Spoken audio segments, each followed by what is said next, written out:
Today's news. Norwegian government calls on Azerbaijani authorities to comply with commitments to Council of Europe and OSCE. Norwegian Deputy Minister of Foreign Affairs visits Elmar Husseinov's grave. Azerbaijan, youths will lead fight for democracy. Baku's Mubarak monument toppled.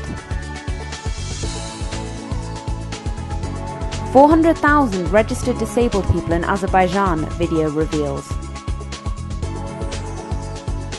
Social rehabilitation of former prisoners.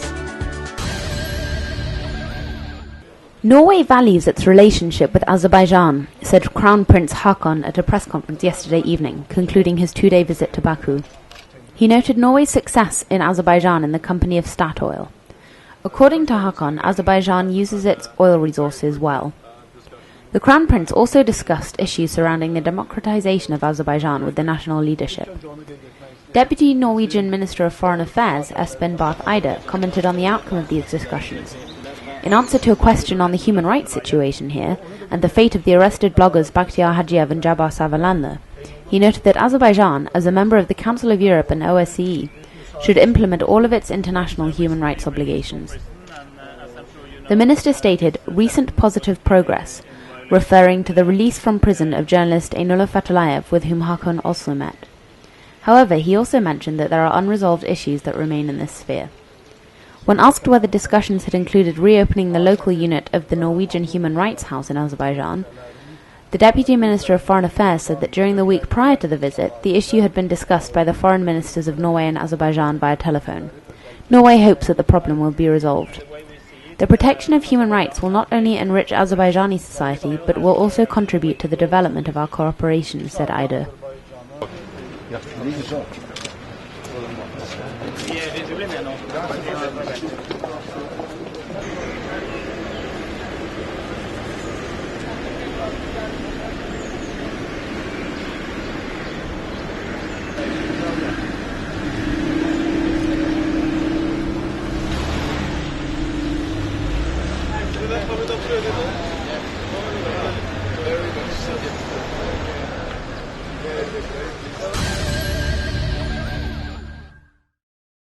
Yesterday, a Norwegian government delegation, including the Deputy Minister of Foreign Affairs Espen Barth Eide, visited the grave of murdered editor-in-chief of Monitor journal Elmar Husseinov. The group was in Baku to attend an oil and gas conference.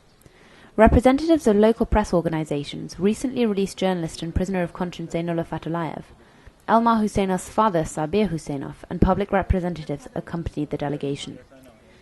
Eide said that he supports the journalists who are trying to help further Azerbaijan's integration into the European community. He answered questions from journalists about the restrictions of media freedoms in Azerbaijan and the failure of the criminal justice system to apprehend those responsible for the murder of Elmar Husseinov. Sabir Husseinov expressed his gratitude to the Norwegian visitors for visiting his son's grave.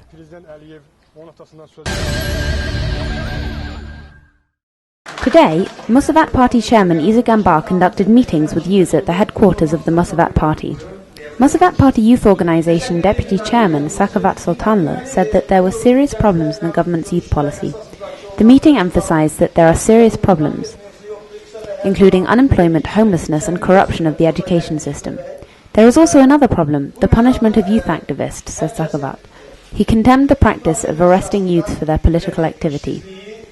Azerbaijan called the Musavat Party the Youth Party.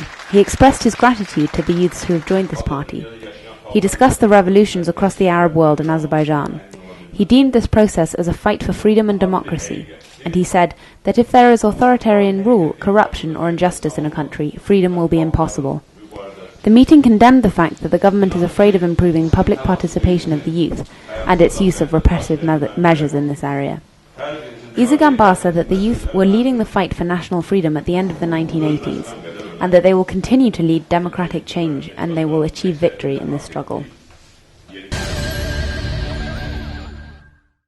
Baku's monument to former Egyptian President Hosni Mubarak in Hordaland city was knocked down last night on government orders. In its place, a monument to an ancient Egyptian intellectual has been installed.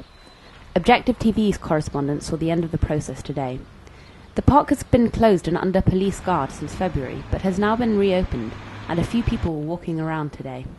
Hosni Mubarak, who resigned from his post as Egypt's president on February 11th in the aftermath of the revolution earlier this year, had been in power for over 30 years. At least 400 people were killed and over 5,000 were injured during the revolution, which began in December 2010. During the revolution in Egypt, construction activities began in the Azerbaijan-Egypt Friendship Park, which was heavily guarded by police. Youth activists had held a few protests in front of the park, demanding the removal of the monument. The Mubarak monument was erected after an agreement was reached between Galobaya city in Egypt and Khedalan in Azerbaijan. In accordance with the memorandum signed between the two cities, a monument to former President Haydar Aliyev, father of the incumbent President Ilham Aliyev, was erected in Galobaya city, and a monument to Mubarak was erected in the Egypt-Azerbaijan Friendship Park in Khedalan.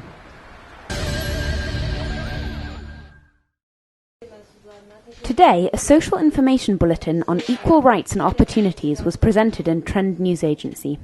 The presentation was attended by the director of the Joint Assistance to Azerbaijan organization, Gwendolyn Borchell, public figures, media representatives, and others. Borchell stated that 56,000 of the 400,000 registered disabled people in Azerbaijan are children, 10,000 of whom are living in boarding schools. According to Borchell, the organization's main aim is to change society's approach to disability. Non-governmental and governmental organizations need to cooperate to promote and advance the needs of people with disabilities. The organization has been working in this area for about 13 years, improving the social welfare of children who need special care. Borchell noted that 44 disabled children have been returned to their families, 230 were saved from being transferred to boarding schools because of their disability, and at present over 2,000 disabled people are cared for under social structures. The presentation of the paper Social Rehabilitation of Prisoners Released from Penitentiary Institutions was held in the Media Centre today. The paper has been authored by the Young Women Lawyers Centre for Legal Reform's Public Union, with financial support from the Open Society Institute Soros Fund Office in Budapest. According to Kuraman Agayeva, executive director of the organization, the book is the only existing resource that covers all the legal aspects of restrictions on freedom and the rehabilitation of prisoners in penitentiaries. In the past, similar studies have been limited to information on the rights of prisoners. Although Azerbaijan has a law on the social adjustment of prisoners released from penitentiaries, the country still has no social rehabilitation centre. The law was adopted in July of 2007 and promised that the first social rehabilitation centre would be completed in early 2008. However, the Ministry of Social Defence of Labour and People only started working on this at the beginning of 2011. According to Azerbaijan's Code of Punishment Execution, 3 months before the end day of the sentence, the prisoner sends information about his release and his place of residence to the relevant Executive Administration and Employment Service Agency, and comes to an agreement on the provision of necessary living conditions. Those authorities must take action in order to help newly released prisoners and support them in their social rehabilitation.